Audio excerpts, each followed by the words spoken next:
Good evening, everyone. I hope you're doing well. Our goal is to look dramatic as possible every time we start an episode. Um, so I hope that you all have had a good week. It's been a long week for me because school has been very hectic. But like honestly, the thought of getting to do this episode has been getting me through my week because I always look forward to hanging out with Ari and hanging out with all of you. So it's really good to be back. Ari, how are you doing? I am fantastic. How are you doing? I am peachy keen. What have you been up to this week? So much Animal Crossing. I have been at my parents' house and they have the best internet for Animal Crossing. And I have been at my parents' house taking care of their little puppy. And I've just been Animal Crossing it up.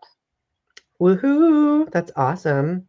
For me, I've just been doing like school stuff, but I've been doing a little bit of writing, which has been nice. So So that's been jealous. kind of keeping me occupied.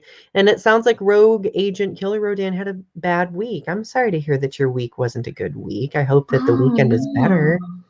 So we have tuning in tonight. Arby is with us. Cheetah Fire Films. We have Leo. And we have Ellen. Good morning, Ellen. I know it is very, very Hello. early where you are. And Rogue Agent, yes, that does count for something. Doing It reviews does. is a very productive, creative activity. I don't think it's boring at all, whatsoever. So, Ari, what is your drink of choice this evening? It is Gateau Noir Rosé. Oh, classy.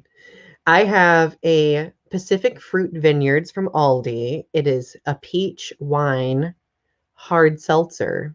It's very Ooh. it's like a White Claw, but like Aldi's version, and I think they taste way better than those. So, oh no, I'm sorry, Leo. You have your internet's being problematic tonight. I hope that it improves.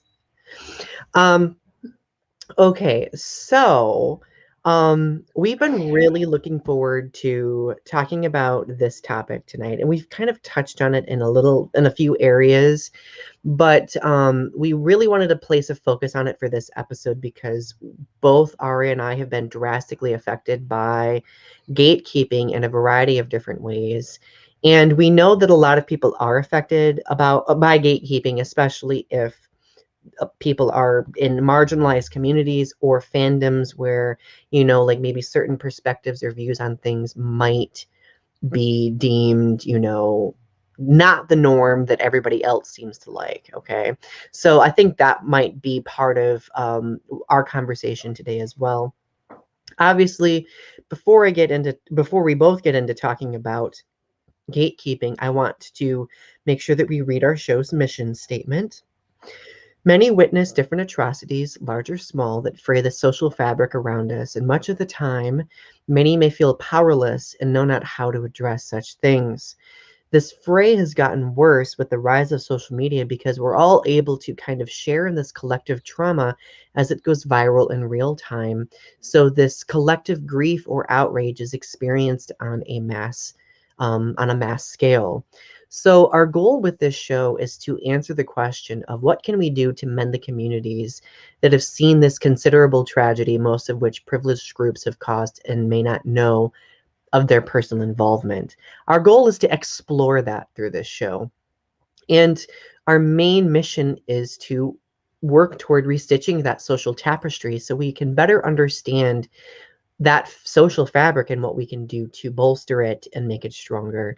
And we want to do that through conversation, creativity, action, and most of all, education. Because, well, obviously, while we're looking at these different topics, we're educating ourselves. And we hope that through this show, we might be able to share and perpetuate that education as well. Okay.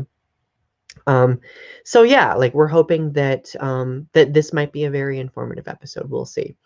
I mean, they usually are. I'd like to think. um, so let's see. I'm checking the chat. Leo asks, I have an off-topic question. Did Lindsay Ellis actually do something wrong? I watched her video and can't decide. I am completely blanking on who Lindsay Ellis actually is. And I feel horrible for saying that. Ari, does the name sound familiar to you? No, I Sorry. don't know who I Yeah, sorry, Leo. We're not familiar with that YouTuber. Hmm. But so let's like obviously I think we should begin our conversation about gatekeeping by actually defining what gatekeeping is. Because a lot of people are usually like they hear the term gatekeeping thrown around a lot. But often like it kind of gets muddled and used in multiple contexts that might seem confusing from time to time, right? So to give you a slightly less reliable resource first that defines gatekeeping, I'm going to reference the Urban Dictionary. So, Urban Dictionary defines gatekeeping as when someone takes it upon themselves to decide who does or does not have access or rights to a community or identity. Okay. Um, so that's like, I mean, that's a pretty significant definition of gatekeeping. Another one that Urban Dictionary has is when somebody uses a hobby or interest as a means of elevating themselves above others to give oneself a sense of superiority, um, and transforming their passion or knowledge about a particular subject into an ugly tool of self inflation. That I thought was super duper interesting, because that's kind of more of like the fandom specific type of gatekeeping that we see, in fandoms, right? Mhm. Now, the formal definition of gatekeeping, which, oh goodness, I just lost where my source was. Where did it go? Um, Oh my gosh, where did it go? I just lost my tab. Okay, so according to Google, like the general definition of gatekeeping is the activity of controlling and usually limiting general access to something. Okay, so obviously, gatekeeping is a person regulating other people's access to something, and that could range from, affecting people of, marginalized communities to people within fandoms, so on and so forth. So, Leo asks, was it Matt Frank accused of gatekeeping in the kaiju community? I don't think so. No, I know that he's called out gatekeeping before. Matt Frank's an artist and a very good friend of mine that I know. But I do know that a lot of people get uncomfortable because people like him and I in the Godzilla fandom talk about a lot of, political things. We often call out a lot of bigotry that happens in the fandom. So Ari, when, like, just to kind of begin this conversation, when were you introduced to the actual term gatekeeping? It was on Twitter probably around 2016 or so. That's when the term came about. But uh, the idea of it, like the concept of it, um, I I knew since like I was aware of it since I was like really little. It was sort of like you can't be part of this group, you can't join in. Um, so I was aware of it like because I had been like isolated from stuff uh before, um especially like in the punk scene, like in high school. I had been like, because I was assigned female at birth, so it was sort of like you can't be part of the scene. You're not punk enough. You're one of the new wave people of the community. You're not good enough to be part of the scene. You're on the outskirts. So it's sort of like I was aware of what it was, but I wasn't aware of the term or like what it meant until like later on. Interesting. And, I didn't really quite consider that until you mentioned the high school aspect because truthfully, we are introduced to gatekeeping at a very young age, right? But I like when I was in high school, I didn't really have a term for it. Like I know like people always It's just like you can't join. Yeah. yeah, like it's like it is a form of social marginalization of sorts, right? Like I Mhm. remember when I was in high school, the first portion of high school, I was like the nerd kid, the band geek, and then I started getting more angsty, and I was like an emo kid for a while, and then like a goth kid for a while, but I wasn't enough. So like there were people who were like, "Oh no, you don't belong in this group. You're not a nerd enough. You're not a gamer enough. You're not goth enough. You're not emo enough. Like, go away." Right. And so like it like high school stereotypes and cliques, I think definitely do set the stage for gatekeeping early on. And and I guess that like that's like a very deep subliminal conditioning that we all experience because we're all conditioned to have this us versus them mentality. And that to me kind of snowballs effect. It has like a snowball effect, right? And it kind of snowball effects, or I'm just gonna say snowballs. Like the word snowball effects confuses me. It snowballs into something more like specific to like very, specific aspects of like social life, right? Mean So, Girls is a perfect example of gatekeeping because it's like this highly like sought after group of girls, and like they have this like ultra exclusive club that they have this cliquey group of girls, and you have to be a certain type of person in order to be in this group of girls. And like, yeah, and mhm, they ostracize all of they harass and ostracize and like belittle the whole group, the whole school, um because they're not like them. right. And Ellen makes an interesting point too with regard to like musical genres, right? Metal is weird because it simultaneously does and does not have gatekeeping. Most people are cool, but then there's weird groups who categorize by real metal and false metal. I see that a lot in a lot of different genres of music because people get really territorial over genres that they love. So they're very eager to point out something that may sound a bit different or have like different elements to it. And they tend to, gatekeep people who might be fans of those sounds or fans of those specific groups or musicians. So it's like it's such a layered thing, and I think that's what makes gatekeeping so difficult to discuss, um, because like it really demands context, right? Like we have to talk about it in very specific contexts. We could even, I mean, there are even conversations about gatekeeping with regard to ethnicity and, other marginalized identities that we may not be able to speak to due to, our privilege too. So Yeah. like it expands into like this really large, intimidating thing. And I think that's what really turns people away from actually talking about gatekeeping because it's such a difficult topic to wrangle with, if that makes sense. Um, so like let's share some of our own experiences with regard to gatekeeping and what we've had to deal with.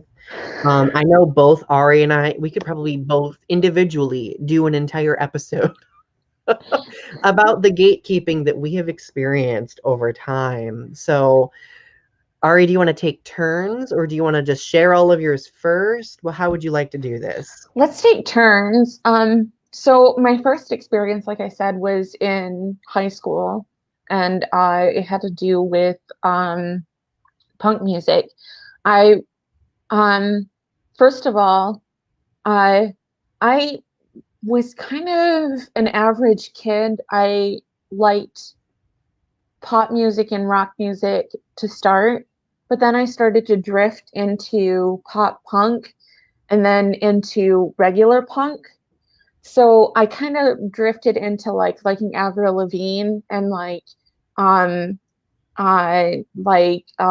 Green Day, and then into like heavier stuff like uh um Dead Kennedys and Ramones and into local stuff, like the Jolly Roger and the Ska Pirates, and so um, you know, I was considered, so as I started to drift into liking more of the heavier stuff, and I used to have like a whole stack of CDs of all of these bands that I would follow and stuff. Um, I thought that I was considered a punk because I would dress like a punk, I would go to shows like a punk, and I hung out in groups like punks. But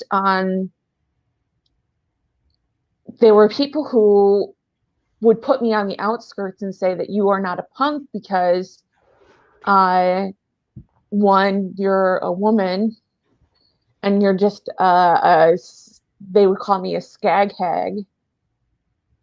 Yeah, and they would say that I'm just there to sleep with the guys, or that I was there to just I was a fake punk because I I even though I listened to all the music, I wasn't actually a punk. And so I I would try to like posture myself as like, no, I am a real punk. I am a real punk. But it was like I could never quite get into the community as being a real punk because I didn't know the right people, and quite I didn't I didn't look the role, and I didn't have the right body type, and I didn't have the right feel, and I I wasn't the right kind of person to be in the punk community. So I never quite fit into the punk community because I wasn't the right kind of punk. And I kind of got gatekeeped out of that community. Even though I Mm. still listen to punk music and I still, you know all the songs, and Oh yeah. my So gosh. it's really depressing because it's like it's one of those things that I still kind of like to this day have a little bit of like regret about, because that would have been really nice to have during my formative years of like a community of people who, you know, that I would have fit in with, but it's because I didn't know the right people. Right. So looking at the comments, Rogue Agent was like, I don't fit into anything. And Ellen says, ironically, not fitting in is the most punk, which is super interesting because that is a very punk and rock kind of thing, you know. I don't need that. You don't need that community anyway. Who wants to be in a bigoted community, which is a good point. And to echo your experience, Ari, like if we look at music specifically, I know I experienced this when I was kind of like in late high school, early college. Like this was like the early to mid 2000s. I mean, you all know that I am super obsessed with bands like Evanescence and Linkin Park and Green Day. I love Green Day. I used to really love like Senses Fail, like AFI, like a lot of those like really like rock, punk, grungy, gothy bands. And I would always get a lot of flack from people who would either listen to like more mainstream music or people who listened to like groups that they believed were more authentic to those genres, right? Because a lot of those groups that I mentioned were groups who kind of didn't really ascribe to a specific genre. Like they're very like malleable. They really value and continue to value kind of blurring the lines between genres because they don't want to kind of keep themselves in like one box all the time. Um Sorry, the comments are cracking me up really quick. But like I would have people who would be like, well, you're not really a fan of rock. You're not really a goth. Again, like you're not really emo if you like these specific bands. I would have people who would like call me gay, like whole other slew full of different comments because I liked a band fronted by a woman. Like, and it's just like you don't really realize like what is like what causes the gatekeeping. It could be a variety of different things, ranging from like people's latent sexism or their LGBTQ plus phobias to racism to a whole variety of different things. Like again, it's that us versus them mentality. But I mean, for me, like I didn't really start recognizing gatekeeping for what it was until I was in college, until I came out. And this was gatekeeping that I experienced in the gay community specifically.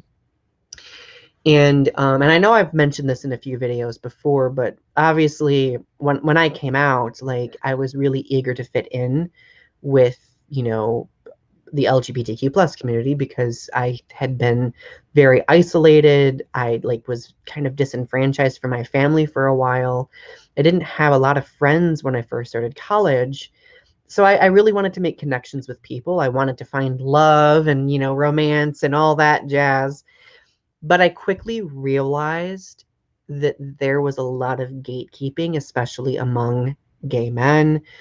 Um, Gatekeeping on the basis of some men were very uncomfortable about, you know, a person being too feminine or a person being too masculine. They would gatekeep based on physical appearance. Like you immediately are not a part of this dating pool because you are too skinny or too fat, which I've gone through instances where I've been called both at different points in my life, which is really annoying. And it was extremely isolating. Like I had this existential crisis where I was like, I don't belong anywhere. And I think the reason why gatekeeping gets so many people is because we do, as much as people don't want to admit it, as social beings, we want to have some sort of sense of belonging. Okay. I don't know if it is the curse of having, the intellect that humans have or what, emotional awareness or what, but I really think that it does stem from our desire to want to belong to people. So early on, like I did not feel like I fit into the gay community at all. It was extremely unsettling, and I didn't fit the appearance bill. Especially I had really long hair. I was kind of like angsty looking, and most gay men did not find that appealing or attractive. They found it really weird or out of the ordinary. I I know could I have videos where we were talking and I had to remind you that you were really, really gay. right. Like, Donny, you were gay. Ari and I, obviously we used to do YouTube videos a long time ago. We should like post some of them at some point just for fun. Um we have like such old videos from like 2008. We would literally just turn on a camera and rant about everything. It's great. So, catching up on the chat before we move on to Ari's next example. Ellen says, maybe I've been fortunate, but everyone I've encountered in the metal community was thrilled to meet a woman who enjoys the genre. Maybe Minnesotans are just more chill overall. That could be true, right? It's true. I know, like, especially in Europe, like, the metal community seems to be much more accepting because it's a larger genre over in that region, it seems.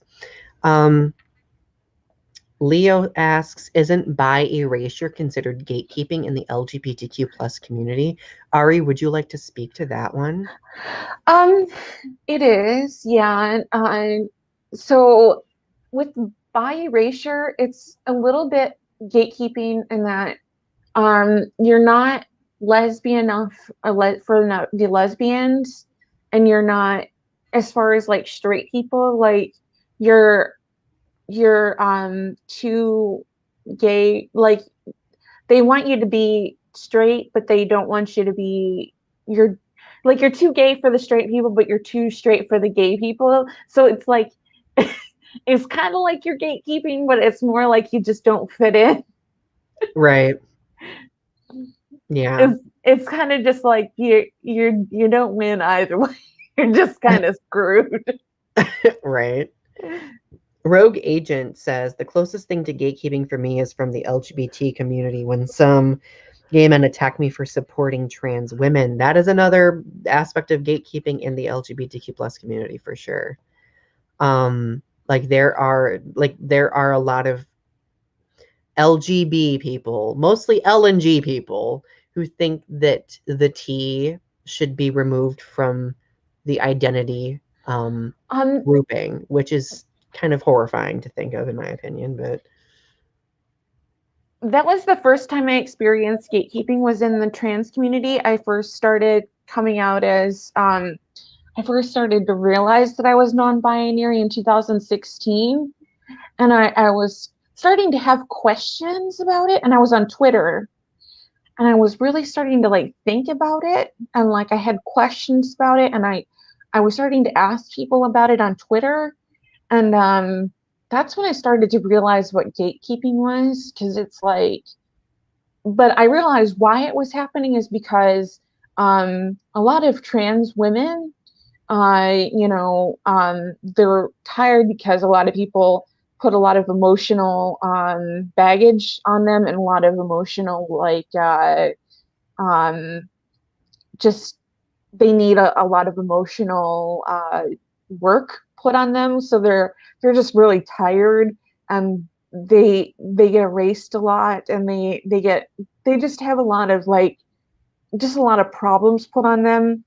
So they do a lot of gatekeeping as a way of like just keeping out the riffraff of just the problems of the world, because they just don't need all of that. So I felt like I understood why I was being gatekept, um, because they just had a lot of issues and they just didn't have time to deal with another person in the community who had questions, and they had to like, oh, it's another one. Like, go mhm. do your own homework, kid. Oh my goodness. Ugh. You know what I mean? Like, I didn't know any better. Like, I didn't want to, I shouldn't have asked questions like that. But like, I was just an egg and I didn't know any better. I had questions, and I, I needed a mentor and I didn't have one. So, and I just needed support, and I was looking in the wrong place. Mhm. Yeah. That happens from what I've heard more often than I'd like to admit. And I think that's why so many people end up feeling isolated when they do end up discovering something about their identity, right? Hmm. Um, Lagiacris, welcome. It's good to see you. What did you miss? We've been spending the last about 30 minutes talking about different forms of gatekeeping that we've experienced so far. We defined what gatekeeping is early on, and we are going to continue talking about a few more examples before we branch into some discussion questions. So it's good to see you, though. And Ellen, I agree. See, that's what the problem is, people. People are definitely the problem. Um, so we're hoping to like toward the end of this episode to maybe like talk about like some solutions to like what can we do to kind of counteract gatekeeping or call it out as we see it, or at least cope with it when we are on the receiving end of that gatekeeping. So Ari, did you want to do another example or is it my turn? It's your turn. Okay, you know me getting off track all the time. The next example of gatekeeping that I experienced was gatekeeping in fandoms. Again, there could be like 10 episodes on this, probably. One episode for every fandom that I'm in where there's gatekeeping. The first significant tidbit, well, it's not a tidbit, the first significant aspect of gatekeeping that I've experienced, and I've done numerous videos about this, would be gatekeeping in the Godzilla fandom, because you know that I am very active in the Godzilla fandom. I used to avidly write fan fiction. I used to have a following. I used to do, I mean, I still have a website. I'm a message board. Shameless promotion for Kaiju Galaxy. Go register and join it. But when I came out in 2007, and when I had fellow Godzilla fans who were very close to me, people that I had met at G Fest, so on and so forth, who were really close to me, when they found out, I literally lost them as friends. And I had some of them mention Godzilla fans should not be gay. Godzilla is not for gay people. Godzilla is basically a straight man's character.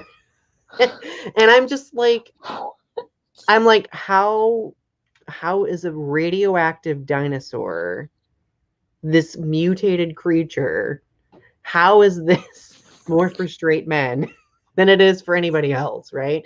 And I know like a lot of other people in the community have experienced gatekeeping, like women experience gatekeeping in the community, trans people experience gatekeeping in the community, because like there are many of us who do value having conversations about how those characters really shape us when it comes to acknowledging self-acceptance, and characters like Godzilla and Mothra did do that for me.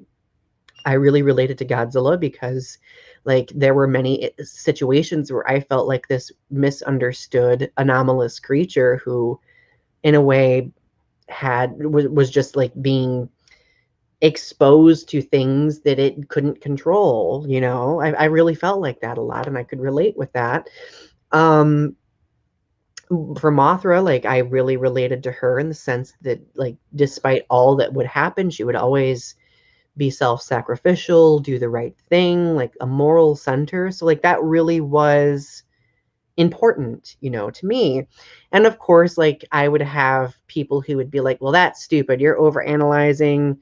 Like we're Godzilla fans, we should just enjoy like the battles and the mayhem. And it, while I do enjoy that too, like I don't think there's anything wrong with people looking at such things, you know, on the level they want to look at it, you know. It's really strange. Like to this day, I do experience gatekeeping in the fandom. It's gotten better, mostly because I feel like people are a little bit more apt to listen. And I think I've learned how to have conversations a little bit more like diplomatically about identity, when I used to be that type of person where I would be like, no, F you, blah, blah, blah, blah. Now I'll be like, why do you think that? Like, let's have a conversation. And usually that's kind of like where people are like, oh, this person means serious business. I need to I need to quickly think of an explanation for my bigoted gatekeeping. Let's see. Um, Let me catch up on the comments really quickly. Leo makes the comment of the greater or the Godzilla fandom, the majority has animosity toward furries, I noticed.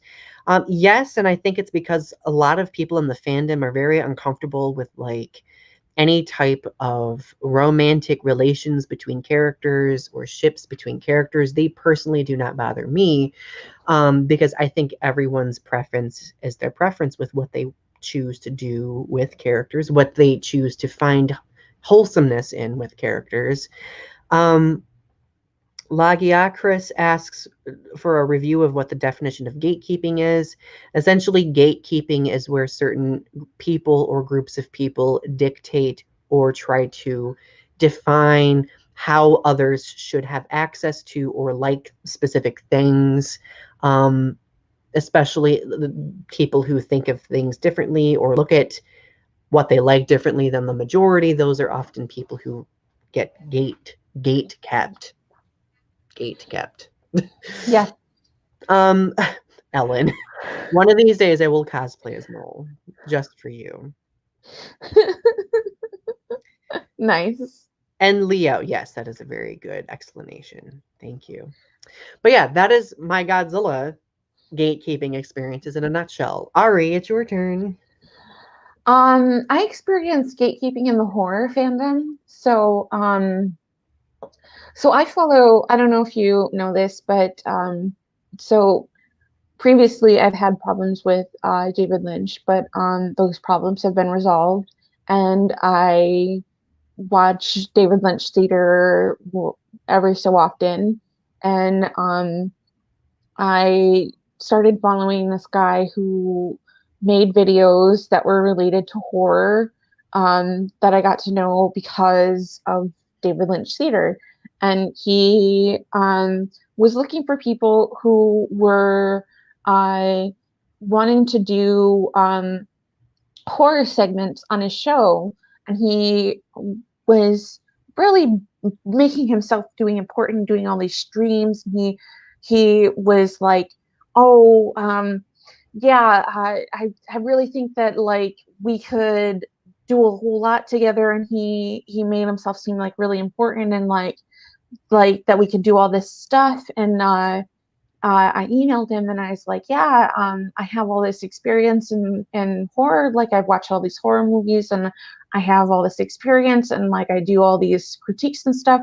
And then he like didn't email me back, but instead like took all of my ideas and like used someone else to like make horror critiques and like did use used my ideas instead.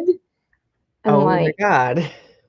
I was like, oh, so you're just and like didn't email me back, just didn't respond to my emails, just like used my ideas and like just stole my ideas and like used someone else for the part because I wasn't good enough to be used. Wow.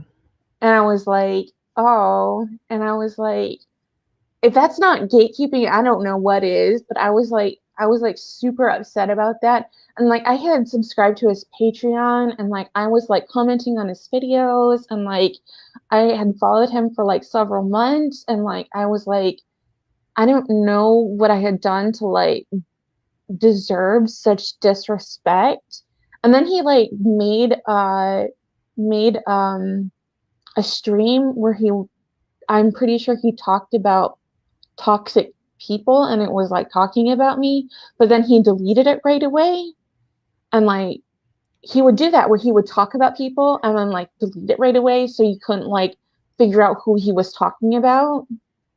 Like he would do stuff like that. And like, was he talking about me or was he talking who was he talking about? And I was just like, I couldn't believe it. So then I waited like a couple of months and like I unsubscribed from his Patreon and I just was like, I can't deal with this guy anymore. Like it's just not worth it. So I just like unsubscribed from his page and like I just like slowly withdrew from him because I was just like he seems like a like really bad news. And like I feel like he was just like really toxic, but like I just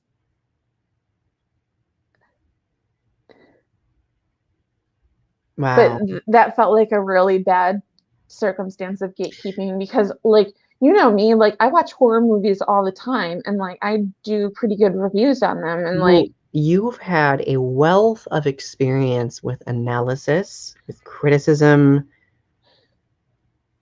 Like, yeah and like I've watched horror movies ever since I was a kid like it's something that like it's like I've done and like okay so I may not have like the prettiest face but like I at least understand horror movies and like but even if he had me write a script for someone like why couldn't he use me in that way but like just the fact that he like went behind my back took my idea and just like didn't even or just send me a courtesy email like hey I like your idea um I'm gonna go with it but we're gonna use it with someone else like thanks for emailing like I really appreciate it. You give me some great ideas. Like, I think that's great.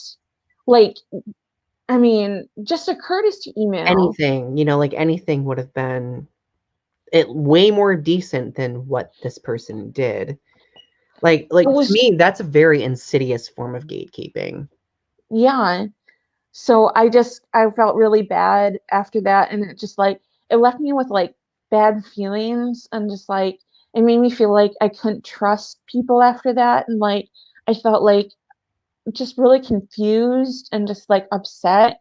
And so like for a while after that, I had to like mitigate those feelings by like just like, well, I'm just like not going to like I didn't do anything with like horror for a little while and I didn't do like I was like, well, maybe I'm just gonna start doing critiques again on my own. And so then I started up critiques again and like but I'm just not gonna like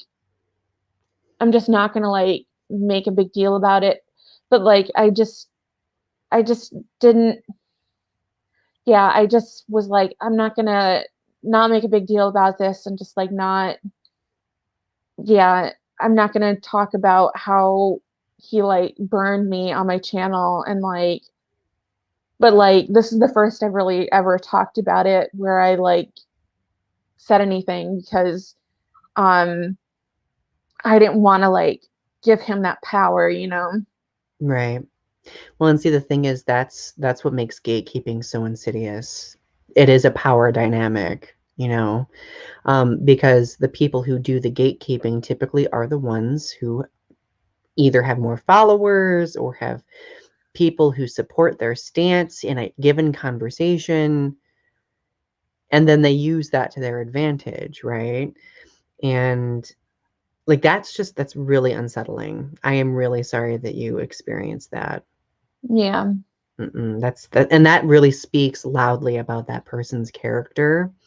Not only the fact that, but it suggests that they are a plagiarist as well, because stealing a person's idea is not acceptable. I mean, I don't know if he did. That's the thing. Like, you don't know if they did or not. It's just like you write an email and like you talk about like what you want to happen, and then you see it on their channel like a little bit later, and you're like, did they or did they not? I And mean, you're it like, can't be like I don't find it like coincidental. Like, but I mean, like, I know that it could be like a stretch of the imagination, but still. but I have had problems with that in the past where it's been all in my head. So like Okay, that's fair. I have to be careful with that. You So have to like, like hyper scrutinize like your perceptions of what could be. Yeah.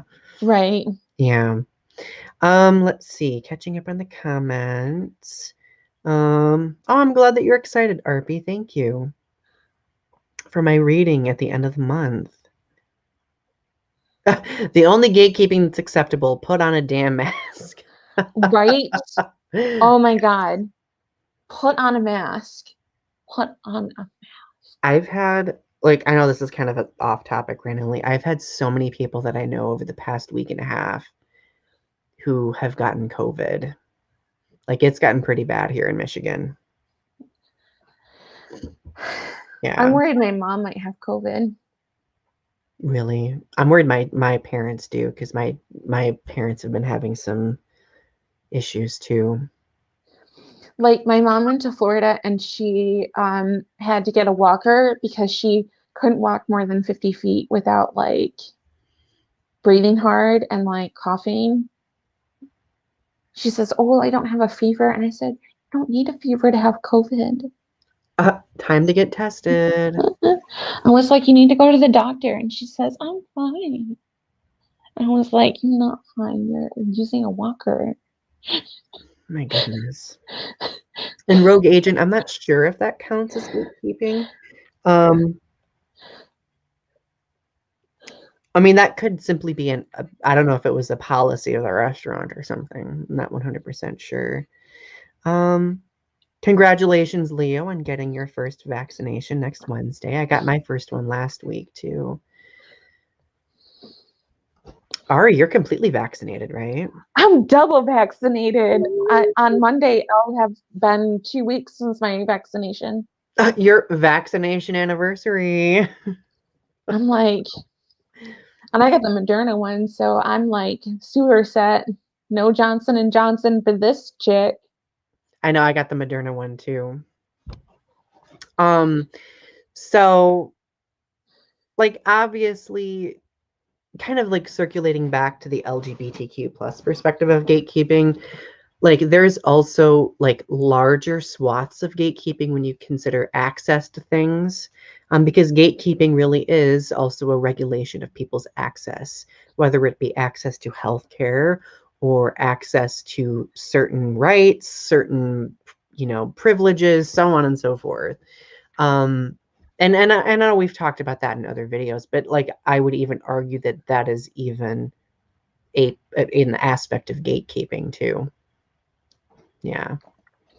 So, Ari, do you have any more examples of gatekeeping in fandoms? Or is it my turn? I can't even remember. It's your turn.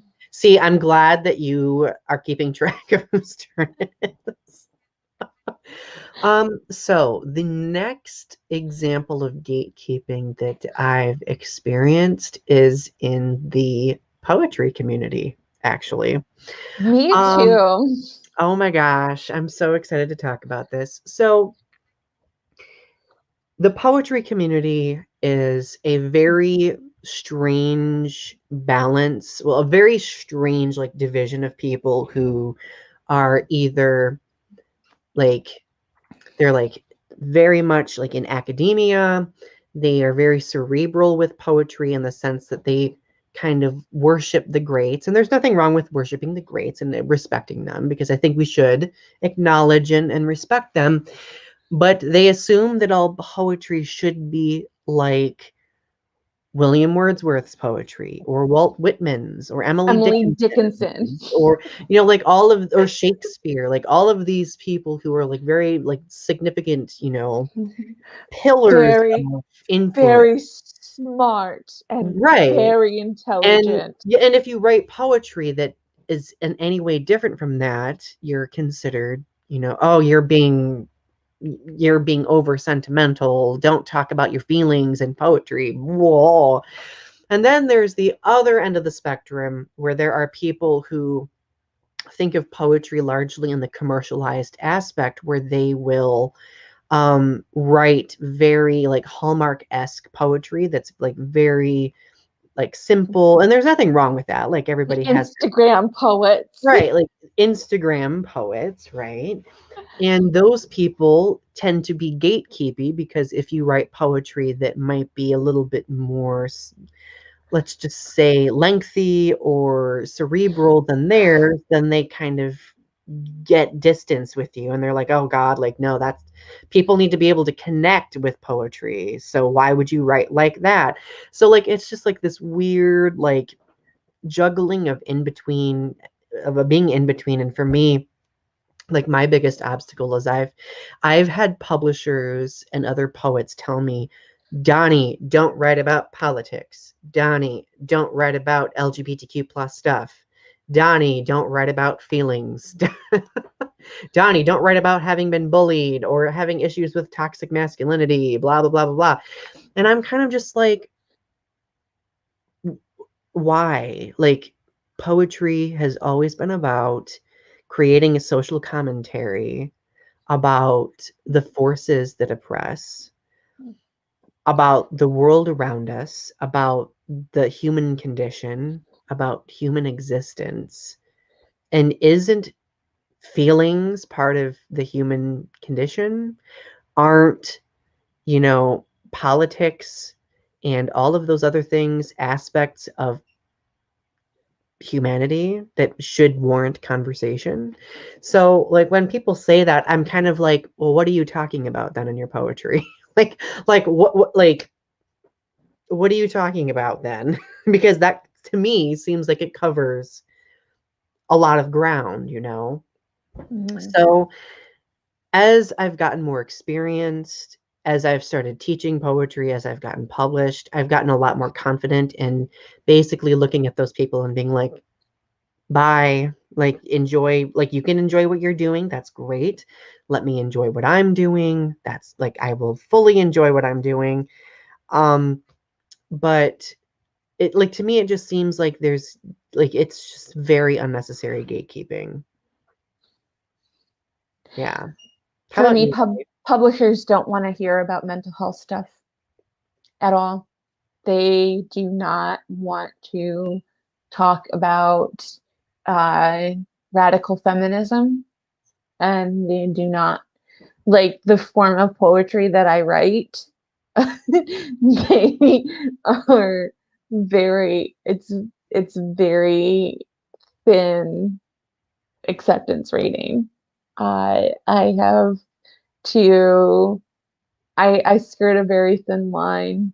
You have to be a very certain type of publisher to accept me. Um, Same. Most publishers will not accept me. You have to be a certain type of publisher because mental health stuff is immediately a no. They just they're not gonna. I'm surprised that what's his name uh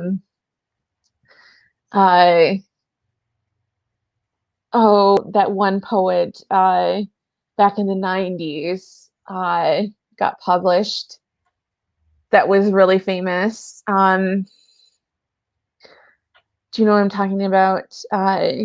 I think I do. Possibly. Do you know the name of a collection of theirs?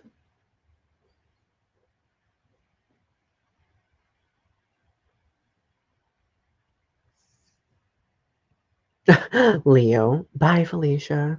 And thank you, Ari. That's very kind. Charles Bukowski. Ah, okay, yes. I'm Hmm. surprised Bukowski ever got published because he was a drunk. He wrote about mental health stuff and he was really lewd. I'm surprised he ever got published because he was a certain type of poet and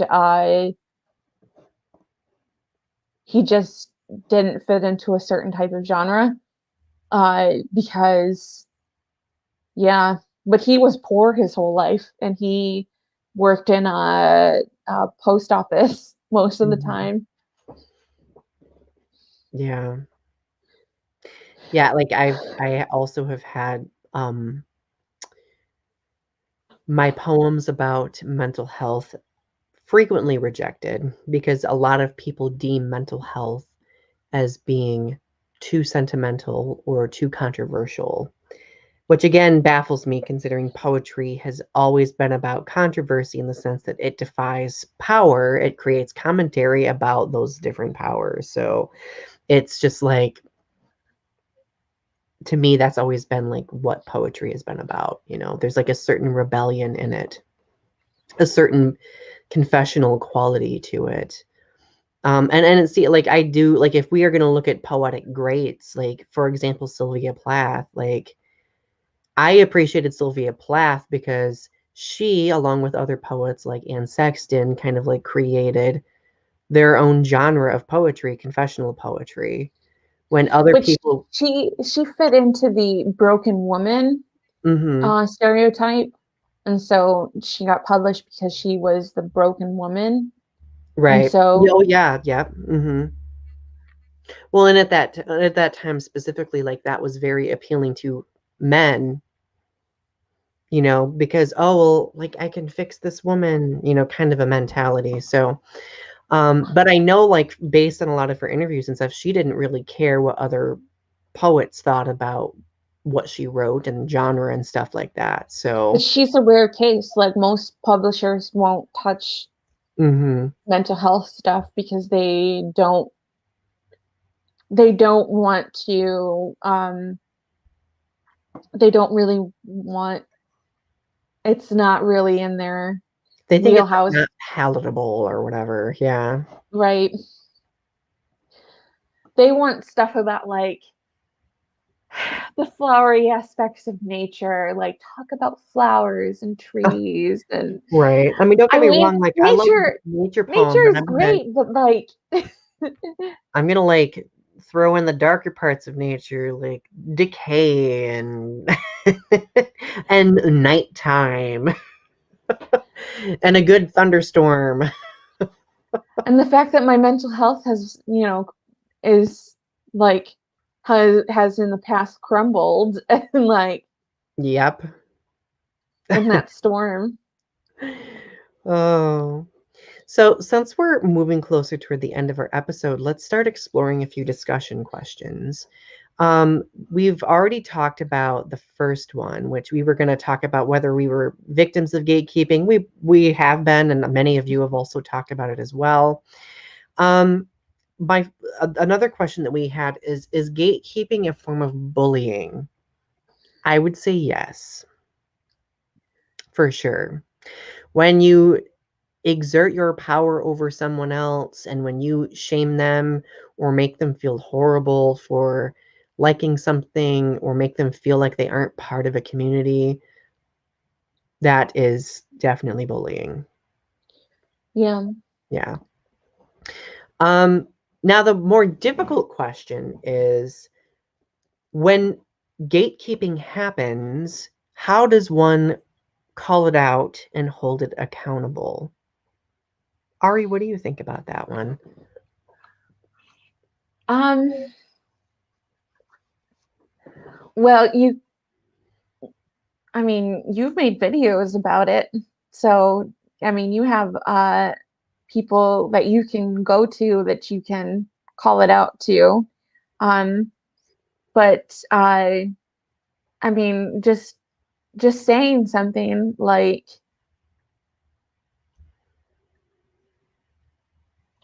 I think is worthy of at least trying that.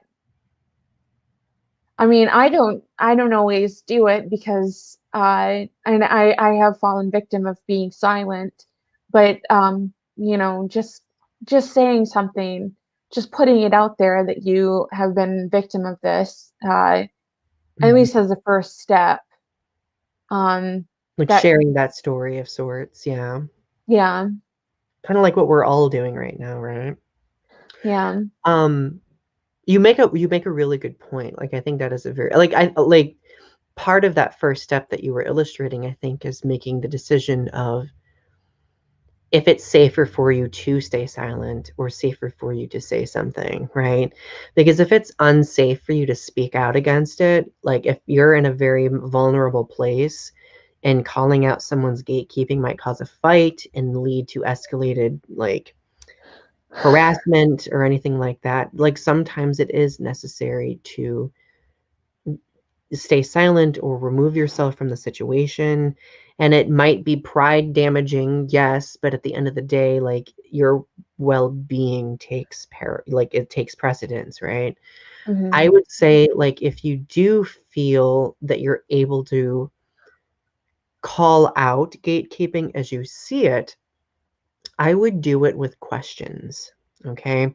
Like that, let's how, like, if I can find a way to open up a conversation and make it kind of like educational for that person doing the gatekeeping who may not realize that they are actually doing the gatekeeping, I might ask the question of, well, why do you think that? Or where does that perspective originate? Why do you feel the need to instruct other people of how to like something else, right? Now, keep in mind, like sometimes I do get snarky. So if I will sometimes be like, I had no idea you owned this fandom and could dictate what and who people should like. I love it. And sometimes sometimes I feel like doing that and I have the energy to do that because usually it ends up me, being me like slapping a troll and knocking them off their pedestal. I don't always do that, but when I do, it sometimes feels good. But I've had situations where I've done that and it's been kind of mentally uh, draining or Yeah. threatening. So I really do think it's important to kind of exercise judgment, and read a room too, because if you're in a place where there are a lot of people who share the opposite stance as you, like, it could be kind of divisive. That's what I mean. Like it's really hard to like come forward and actually like say something because it's easier most of the time to just stay silent and just like not say anything and just like let it go and just Hmm. let it pass and just continue on and just like move along and just, Yeah, and just deal with it the best you can by like, well, here's what I can't control them, but I can control my actions and what I do next. right. And Leo mentions, like, which is a good point, you got to choose your battles. Like, I know for me, like, well, it really depends on how salty I am after the exchange, but if I carefully choose the battle and don't interact during the experience, I might think about it for a few days, and I might do a video like kind of reflecting on it. Like, I might write a journal entry about it. I might do something that kind of gets it off my chest, that allows me to speak out in a place that's safe, if that makes sense. Um so an interesting question that I saw somebody else pose at one point: is there any positive application for gatekeeping? Like I said in the trans community, if you're tired and just like emotionally overwhelmed by like how many people are coming at you and trying to get into your community and like you just don't have time for all of like the the BS that's just coming at you. Gatekeeping is a way of like kind of like protecting your group of people from like being infiltrated by like those who would do you harm and Mhm. who would just want to just hurt you. Um, so I feel like it's not necessarily a bad thing. It's just sometimes they keep out the people who could be a good part of the community, but you could be keeping out a lot of bad people too. Right. And of course, that's so much dependent on context, because vulnerable communities like that, who are subject to people with ulterior motives, like, they have to think about that type of thing. And I can't imagine what that necessarily feels like, because I mean, in my community, gay men, like, we, at least nowadays, don't really have to worry about that. But the trans community for sure does. So I guess the final question for tonight, and we kind of have already touched on it a little bit, but how does one overcome gatekeeping? So to kind of review how we've answered that, kind of building off what Leo has said, um, picking and choosing our battles when we feel as though we're able to stand up against the gatekeeping, um, making sure that we're in a safe place physically and mentally in order to have those conversations, being able to know how to read a room, being able to know how to identify trolls or people who are just doing it to kind of get a rise out of it. Like what Ellen said, how to ignore the assholes. Yeah. How, like, Ari, what about you? Like, do you have like any other advice for overcoming gatekeeping? Um, just you can control what you do next in your actions, and I feel like that's really powerful when you know that you can control what you do, um, because they can't control you, and that's important because uh, knowing that you have a lot more power than you think you do, um, because you can choose your next steps, you can choose uh, how you react and how you move forward. Exactly. I think that's perfect. Yeah. So, my friends, thank you for joining us tonight. I like at the end of the day, when it comes to your identity, your passion for fandoms, like you should not have to be shamed or meant to, you shouldn't have to be excluded, you know? People's need to exclude, to take away power, should not dictate your love of something or your love of self or your love of your community, you know? And if it does, then I think it's important to strive towards surrounding yourself with people who can fortify you and help keep you safe, right? So I think that's pretty much it for tonight. Thank you all for joining us. Tune in again next week, and we will be doing episode number 37. 37. Oh my gosh, right? We're almost on episode 37. But yeah, we love you and see you next week. Bye. Bye.